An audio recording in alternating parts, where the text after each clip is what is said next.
Hello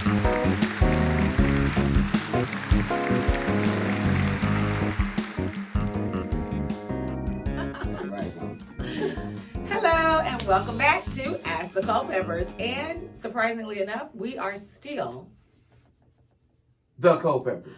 Oh Last my. I checked. Well, maybe we're not. I want to give a shout out to our sponsors, the Baby Spot.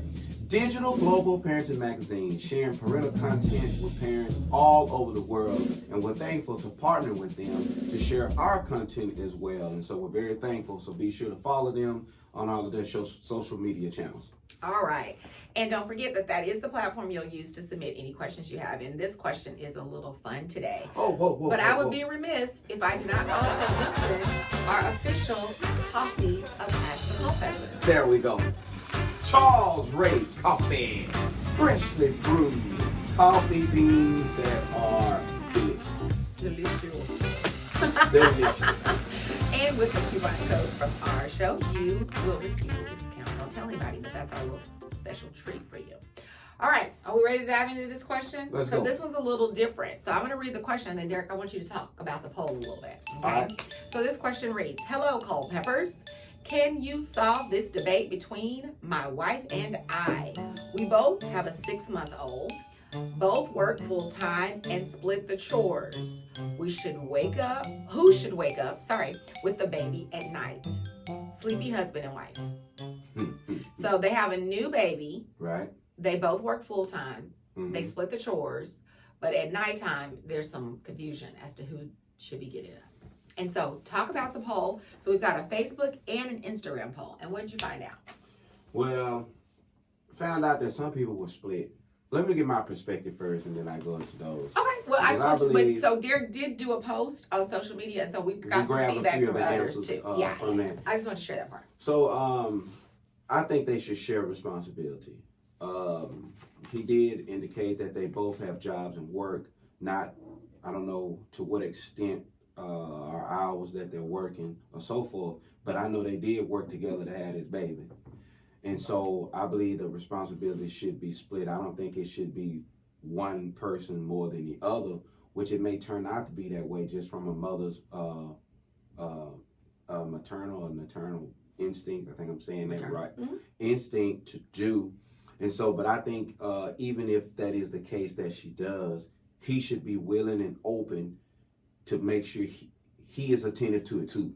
Mm-hmm. You know, and it's not just one-sided. You know, Good. The baby won't keep crying. If the mama don't get up, nobody goes. But he should be attentive to the baby and go in and see about the baby.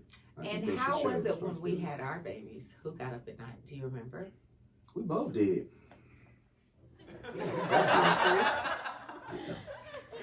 Both did. We both did. So I vividly recall with DJ, it was mostly me, but at the time I was at home and you were working for most of that. Mm-hmm. However, but once we both were working, it was kind of tricky. Mm-hmm. It was kind of tricky because you were a pretty good sleeper. I thought you was going to say, hey, mama. I don't remember you getting up very many. Oh, I remember. Yeah. I remember getting up. I remember getting up, changing the diaper, getting some milk and that kind of thing. Yeah. I was nursing. How would you give them milk? That's why, because you were in the bed and I was in there. You can't be nursing and sleep.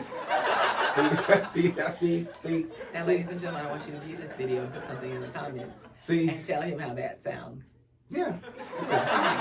You can. So let me look at something. Oh, I was going to read them. Okay, so. Go ahead.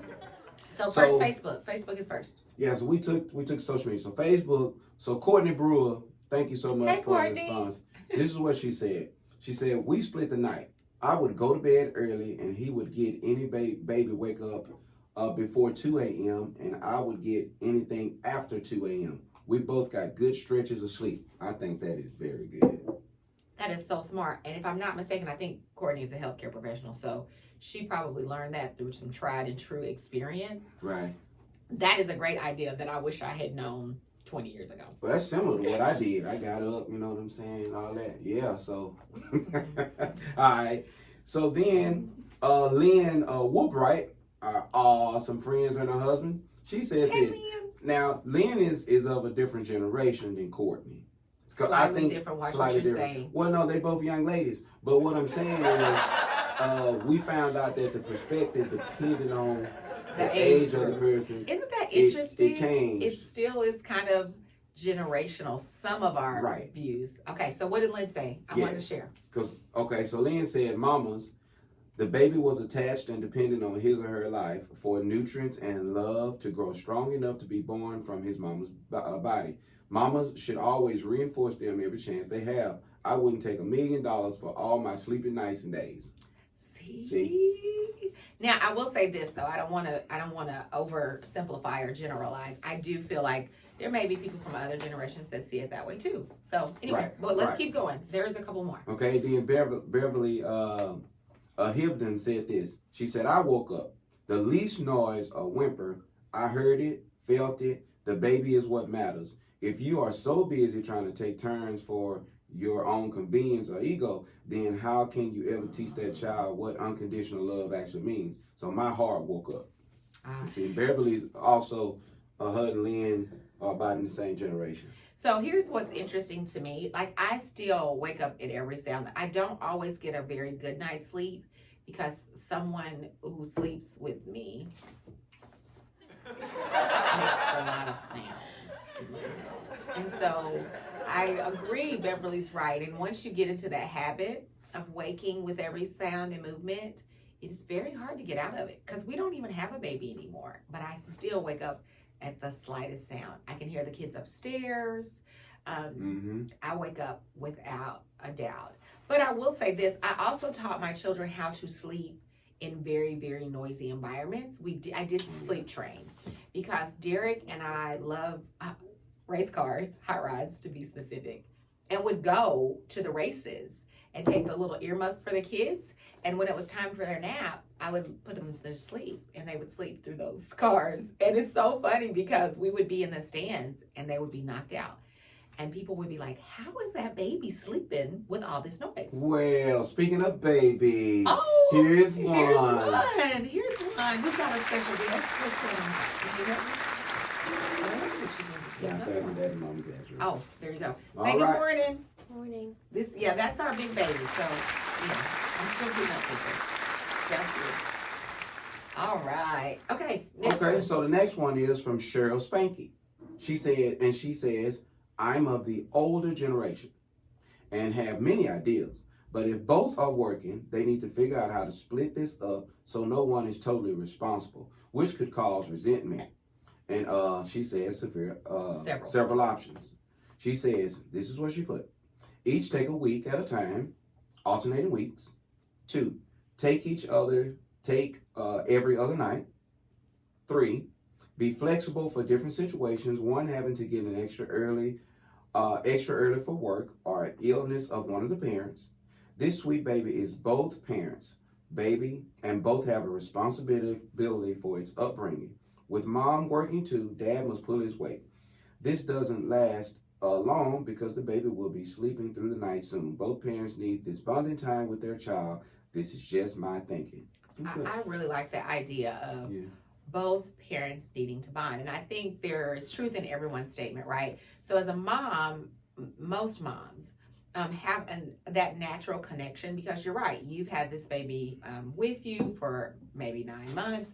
In my case with DJ, it was 10 months. I don't care what people tell you. I went like 42 weeks. And they were like, oh, it can be that can be normal. Well, that's like a year. And so you have that bond in some ways. And then, when the baby's born, the first thing they tell you to do is skin to skin. And I think that you're right. The need for the baby to bond with both parents and really both parents to bond with the baby is important. And the nights are really the best time to do that when everything else is quiet and still. We did have one post also from Instagram. So Dad, at the very bottom, there's an Instagram share as well. All right. This is from Chaka Smalley, my buddy's wife. And she said, both split times or take turns. Mm-hmm. So again, that idea of sharing. So whatever it is that you guys come up with, here's the important thing. We put each other first, and each other means the entire family, right? We respect and honor our spouses because the children will one day leave, as someone said, it doesn't last always. And so before too long, they're going to grow up and be at home. And it doesn't feel like that now, but the time does go super fast. And so what you have to make sure of, in my opinion, is that you continue to support and care for each other in a way that makes your relationship strong. So when that child comes to you with questions about what they do with their baby, you can sit together as man and woman, husband and wife, and say, this is what we did to get you there. And that goes with taking care of each other and making sure that the baby is well. That's right. So, all right, as always, we appreciate you guys tuning in today. Please don't forget to follow us on all of our social media platforms. Facebook, Instagram, YouTube, and Twitter. And remember, our official coffee, Charles Ray Coffee. And don't forget to use the coupon code to get a discount when you order your coffee. They ship all over the world. So be sure to check them out. All right. Well, thanks for tuning in. Have a great day. All right, so see you.